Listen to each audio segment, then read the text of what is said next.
Hey, bonjour les permapotes. Aujourd'hui, dans Jardin Culture, qu'est-ce qu'on va se passer? Qu'est-ce qu'on va entendre? Eh bien, regardez. Qu'est-ce que c'est? Voilà, on est en pleine saison. C'est l'Humulus lupus. L'Humulus lupus, ça sert à quoi? Ouais, certains me diront des oreillers pour les enfants, bien sûr. Est-ce que... Oui, pour la montée de lait des femmes enceintes, ok, très bien. Et... la bière, mais voilà, vous avez tout gagné. Voilà, c'est la bonne période pour la récolter. Donc voilà, on est même un peu poil tard là. Je suis le 1er octobre. Une semaine avant, ça aurait été bien. Donc vous voyez là le joli cône qui est dedans. Donc à l'intérieur, vous avez des petits pistils jaunes magnifiques. Voilà, et c'est ça qui va donner tout le parfum. Quand vous tentez vos doigts, vous sentez un peu l'IPA, comme si c'était une jolie bière que vous allez bientôt boire, d'ici 6 semaines quasiment. Mais voilà, donc tant qu'il ne sent pas l'ail, eh ben, vous pouvez y aller, vous pouvez aller sentir tout un tas de choses. Voilà, et c'est vraiment la bonne période pour ça. Donc là, j'en ai un tout petit pied, un sauvage. Ouh, quel bello! Donc il y a deux techniques pour la récolte, soit le pied vous appartient, donc du coup vous pouvez couper. Voilà, on coupe tout parce que l'année prochaine il va repousser entièrement.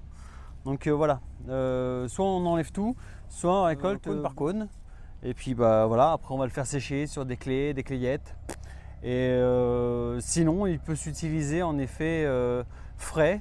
Donc si je l'utilise là maintenant, j'ai 4 heures pour faire les brassins. Voilà, ça va être plutôt pas mal. Technique, du coup, on cherche le pied à la base et on va quand même couper 10-20 cm au-dessus et on va pouvoir récolter un espèce de gros fagot qui va être trop bien. Ah oui, en fait, comment la reconnaître? Pour la tige, on peut dire qu'elles sont volubiles, hein. Elles s'enroulent dans le sens horaire d'une montre. Alors, je ne sais pas si elles ont l'heure, mais elles savent dans quel sens tournent les horaires d'une montre. Bon, très bien. Et elles portent aussi des arêtes saillantes, des petits crochets. C'est les petits poils qui sont juste là. Je ne sais pas si on arrive. Focus. Aïe, là, yeah.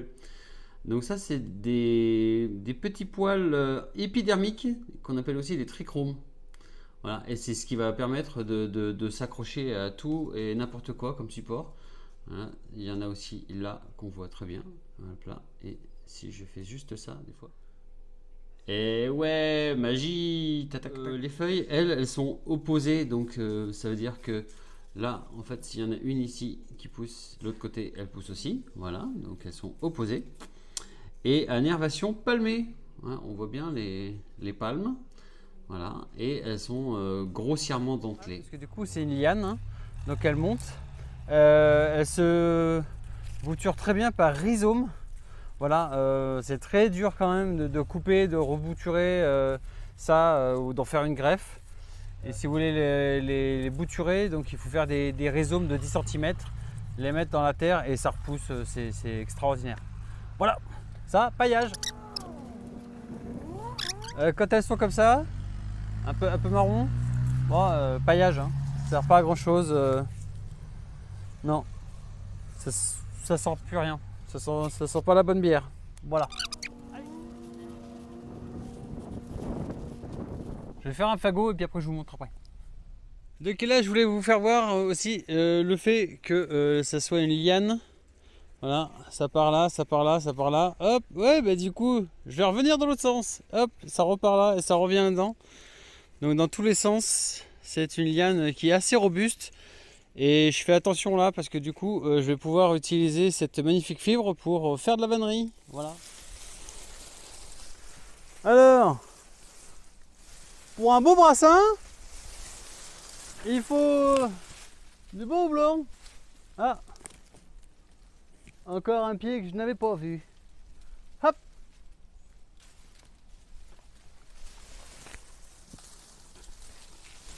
Yeah. Pour un brassin artisanal, on peut prendre 1 à 2 grammes par litre. Voilà. Bon, après, on peut en mettre plus hein, pour avoir plus de parfum. Donc voilà, là je dois avoir même pas 20 grammes. Donc une fois séché, j'aurai peut-être 5 grammes. Donc je peux faire 5 litres avec ce petit sachet déjà hein, qui est là.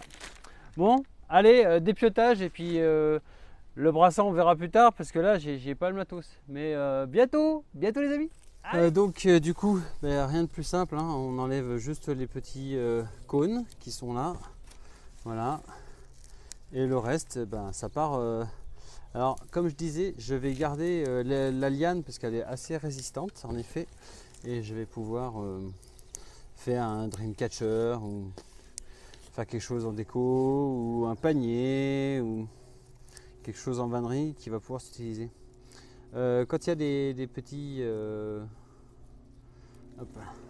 des petits cônes comme ça là, un peu marron, bon ça soit on s'embête un petit peu à les enlever ou quand vous avez une récolte abondante, bon, soit vous le faites un peu en avant parce que du coup comme je vous disais c'était c'est un peu tard là, donc il faudra principalement le faire sécher le plus rapidement possible pendant 2 semaines et bien l'aérer pour pouvoir l'utiliser sec.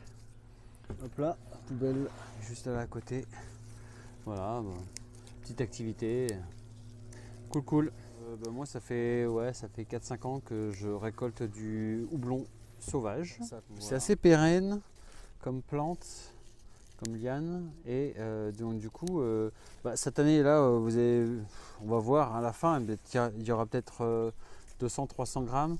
Mais c'est quelque chose, une plante qui n'était pas du tout exploitée pendant ces dernières années. Donc quand je l'ai vu, j'ai dit on touche plus à rien, non agir les amis. Et donc du coup, je suis en train de récolter cette plante. Et l'année prochaine, il y en aura plus. L'année prochaine encore, d'après, il y en aura encore plus. En gros, une plante quand elle est mise en terre à la première année. Elle va être à 5 à 10% de son potentiel, hein. Vous n'allez rien avoir. Par contre, l'année d'après, bon, on va être peut-être sur du 15-20. L'année d'après, 25-30, 35.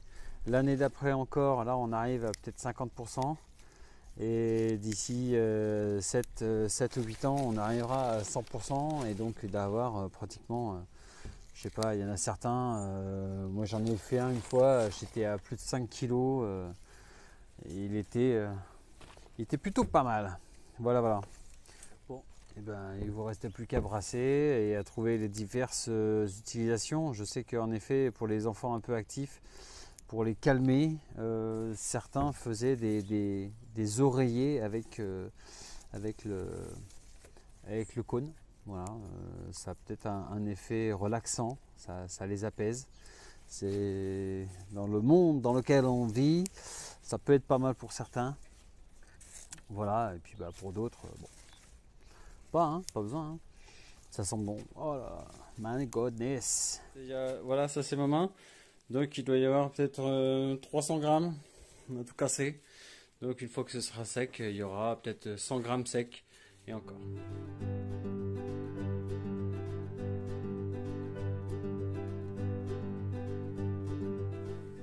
Alors, parmi ce plan, il y a un cône de houblon. Allez-vous le retrouver? Vous avez 3 secondes. Et je crois que c'est là. Oui, vous l'avez trouvé. Magnifique. Bon, allez, virez-moi le reste là. C'est n'importe quoi ça. Hein? Bon, alors, puisqu'on était professionnel, paraît-il.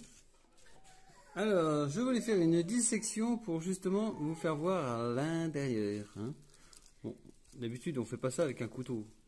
Mais là, qu'allons-nous trouver à l'intérieur? Et bien du coup, des tout petits... Si ça veut bien faire le focus. Donc tout ce qui est jaune, c'est le pollen. C'est énormément parfumé.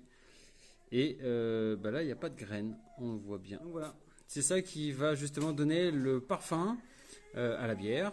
Du côté aromatique. Mais aussi en début de brassin, ça va devenir l'amérisant. Voilà, bon, je vous expliquerai tout ça quand je ferai le brassin. Si ça vous a plu de connaître ça, je suis très content. Bientôt, on fera du coup le brassin. Allez les amis, à très bientôt.